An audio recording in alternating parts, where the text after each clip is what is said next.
evening, all my little buns, dinosaurs, and/or cheerleaders. Uh, I just did a full video of Barney in the cheerleader outfit, so I'm still wearing that body, and just put on Daisy's head because she's easier talking for this kind of thing. So, well, that's why you have kind of a hybrid Daisy again today. This happens sometimes.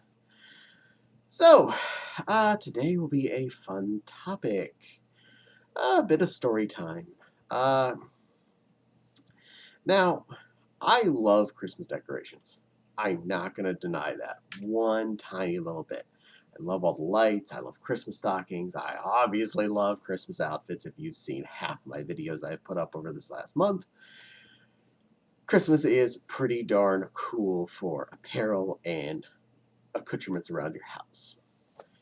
And I grew up with, well, pretty well decorated, at least interior of the house, and to some extent exterior.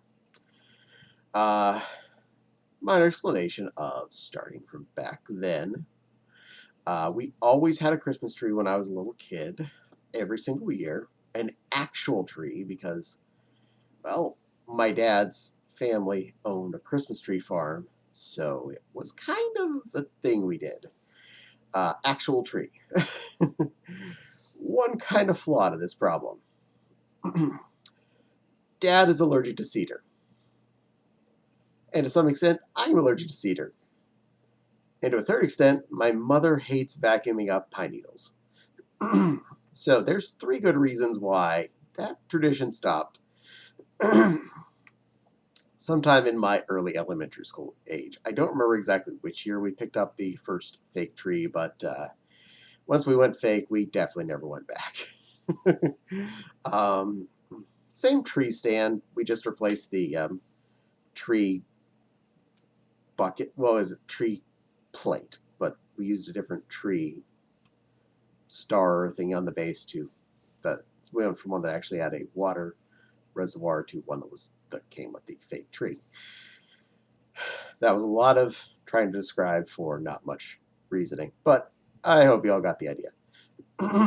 So, yes, always had trees as a kid. My parents still set up a tree, and they set up a small one now, but that's mostly because neither one of them really wants to go up a ladder and put decorations on their, pipe cleaner in the living room. And the idea of getting a pre-lit tree is a lot more appealing to most of us. You don't have to worry about 50 billion strands of lights you have to evenly place throughout the tree. You can put more on there if you want to, but the tree's ready to go, light-wise. You just have to put ornaments on it. And a little toppy top of some kind. Oh my, can't talk tonight. Now, as far as toppers go, I grew up in a star family. We were star on top of tree kind of people. My grandmother and grandfather down the road were angel people. And when I got my first tree in my bedroom, my parents got me a topper, and they got me the point. It's just kind of like the spire thing you put on the top center branch thing, which was kind of cool. Now, as far as decorating my own stuff, when I was pretty darn small, my parents got each of us like a foot tall, super fake tree. And I think they're still in their storage somewhere because, well, I would throw something like that out. It doesn't wear out. So those ones we didn't really have toppers for. We just put some of our own personal ornaments on them, stuck them in our bedrooms, and that was how that worked. One year we actually got small trees, like 4-foot tall trees in each of our bedrooms, and we decorated those as well. That was really fun. That was one of the years we still had real trees involved in this situation, and those were actually trees that were going to be planted afterwards, so they had like the bucket of dirt and everything. It was kind of exciting. So, yeah, that was really a good thing. Now, my parents had a decent-sized tree usually every year. I'd say 6 or 7 feet tall. Something that was quite well round. Basically a good triangle of tree. My grandparents down the road, though, they had a tree that would barely, every year, barely fit in their living room, height-wise. Diameter-wise, it took up so much space. It was gigantic every single year. And I'm pretty sure most of the time it was a real tree as far as I remember. It's been a long time since Grandma did Christmas, and well, she passed like 6 years ago, and she wasn't using a big tree at the last few years either. So, but Grandpa loved a big tree, so they always had a ginormous tree in their living room. It was always covered in ornaments, and as I said before, they were an angel topper people, so there was always an angel on the top. Uh, Interesting concept. What you put on the top of the tree. I really still feel like the star is the more funnest thing, depending on what portion of, if you're doing it for a Christian reason or if you're doing it for just holiday reasons or in general. The star would actually be the most symbolic for Christianity, as in you're putting the Christmas star on the top of the tree. The angel on the top of the tree I found was kind of not the right thing to do there. It felt off. It just like, wouldn't they be like everywhere? Why would you have just one and all the way at the top? If you're angeling, angel it out. Don't make it with a tree of its butt. Anyway, that was my thought on that. The spike is okay. I had one as my first topper that I was given as a kid, but star, especially star with pretty lights in it, best type of top. Uh, Throughout the years, I did get different trees that I'd acquired for different reasons. Uh, when the church up the street was doing a clearance sale one year, I bought a really, really cheap fakey tree for like $1. Uh, and I used that for several years in my bedroom, wherever I currently had lived. And it was definitely a part of my life. um, and we generally did, at least minimally, at my parents' house and my grandparents' house, some exterior lighting. At the very least, there was this big plastic candle we had that we'd put at the top of the stairs on the porch. Mom always loved when we put more lights around the house, though, so as much as possible, we'd try our best to do the lights around the front porch, maybe sometimes across the side porch, and put as many lights around windows and things as we could. It was kind of hard. We didn't have a lot of outside outlets on that house. There was one at the front door, so the main porch was easy enough to do. Anything on the main porch, like the doorway or the window, easy enough. Past that, you're playing extension cord games, and we're talking Western Pennsylvania, past the mountain range, Erie effect, weather all winter long. So it is wet and snowy, and you don't want to have too many lines drug out into the yard, or you're gonna, cause havoc. So everything had to be above. um, I don't remember what all Grandma had outside her house. I know she had some things on her windows and whatnot. Um, and as of now, this year, we decided not to decorate again as we did last year, really, because, well, no one's going to be around to see it anyway. And yeah, I could put in videos or whatever, or take photos, but if no one's going to come and see it, it's more of a hassle for us to get it down and get it set up than to actually care. And the lights for outside are in the same box, all the other stuff, so we're not going to go up to the attic just to grab the lights to put around the front of the house. And again, hassle. Have to go out there and plug them in every night if you want to have them up, and unplug them in the morning. Decorations can be a pain. Love them, but they can be a pain. Also, we have a couple of those inflatable characters for the front yard now. I have a Minnie Mouse, we have a fox, and I think it was a doggy or raccoon or something we picked up that was on clearance a couple of years ago. It hasn't been out yet, but the Fox and the Mini have been. So happy about that. Hopefully I'll get all that up again next year, but well, gotta work with what you can. Uh, and I love going around and seeing people's decorations. Uh, there was a person back in my hometown that prided himself in quality light displays. His entire yard was lights, different things, different shapes, stuff he'd constructed out of Christmas lights. Like he had a train. This was before you had a lot of the lights with patterns and stuff. You had blinking was your option.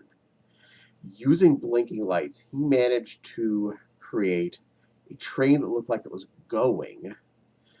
Not running lights, blinking lights. He arranged them so that when they were blinking, they were in a pattern that looked like it was the wheels were spinning.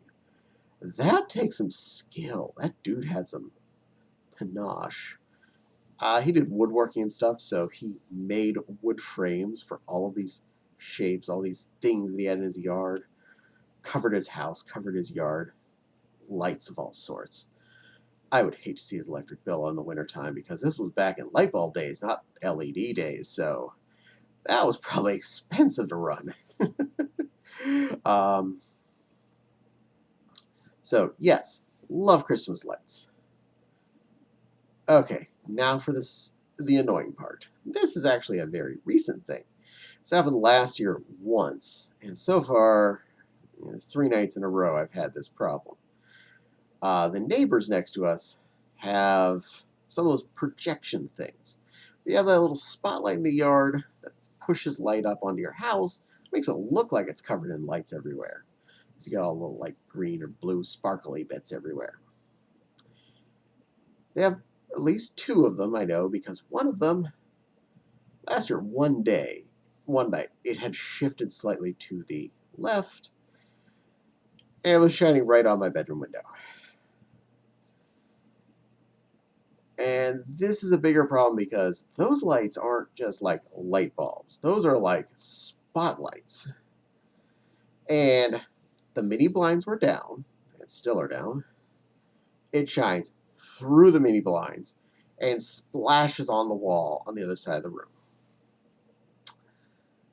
Ugh. And it is bright still when it makes it through there. It makes the mini blind bright, it makes the wall bright, and because it's not just a light bulb, it's a texture thing where it spins and changes and stuff. It's an annoying, changing light that is right in front of my face when I'm trying to sleep. And I can't make it go away. Uh, yeah, I don't like those. That happened once last year, one night, and then after that, I think they moved it and it wasn't pointing at our house anymore. So far this year, this has been 3 nights in a row. It's been blasting into our bedroom at 2:30 in the morning when I go to bed. If you still have if you're putting a spotlight in someone else's bedroom at 2:30 in the morning, you're doing it wrong. I believe that's technically, not legal. I remember from my hunting days, you were not supposed to spotlight in town. Spotlighting is when you go around with a spotlight in your car and you look for animals to find out where you should go hunting. And I know there are rules about that. So you're not supposed to spotlight in anyone's houses for obvious reasons, especially in the night, because then you have a spotlight shining in someone's window where they're trying to sleep. So that's something I have to live with right now. Good thing I have sleep masks. Yeah. Masks of all kinds. Masks on my face, masks on my eyes, masks everywhere. I'm just going to put on a hood, like I'm going to go gallows and just live with that for the rest of my life. I'm just going to hide in a bag. Well, and since we're at that point, um, I just got Autumn's last present in the mail, so happy day. We get that wrapped here a little while after I'm done with this recording, and make sure he's going to have Happy Christmas. Um, I know he got me stuff too. He already wrapped it all except for one thing that came in today. It's also in the wrapping room, but I don't know what it is. I haven't seen it yet. I'm a good cub. I don't peek. And yeah, we exchanged gifts with one of our friends pretty much religiously for the last like 8 years. So we have presents for that person already wrapped in the other room. Funny, I took care of my husband, and that person. I haven't got anything for my parents yet, but I don't expect to see them until January or February, so it's not really that big a deal. I have time. I also got to figure out what I got to get them because they don't need anything. uh, and I'm bad at buying stuff for people that I don't share a lot of interest with anymore. You know, family. But yeah, at least I took care of my sister. Got her. She actually has her present already. She needed it. Her poor computer died, and I helped her with the purchase of a replacement. So I gave her a good chunk of what it took to buy the new laptop. Um, yeah, that's a thing that happened. Anywho, that's enough thoughts for today with this little story. Remember, don't put your Christmas lights, spotlights at your neighbor's house. That can be annoying to the neighbor. But do set up lights if they do entertain you, or if you have children, or if you actually have people who are going to be able to come over, like some of your local friends. That's awesome. Do it. Make yourselves all happy. For me, I don't have time to deal with that anyway, so we'll just push it off to next year. We'll decorate then. I kind of want to get a better tree anyway. And for now, definitely want to thank you all for taking your time to watch this silly bunny ramble on. Don't forget to like, comment, subscribe. Hit the little dingly bell. For said dingly bell will alert you when I post new videos, like being a bunny in a cheerleader outfit and a dinosaur costume, all at the same time. Mind blown. And my Patreon link is in the description box below. So, I hope you all behave. I hope you all being good this year, and I'll see you all again on another video. Uh, keep it bunny-rific, and yeah, fluffy pink thoughts to you.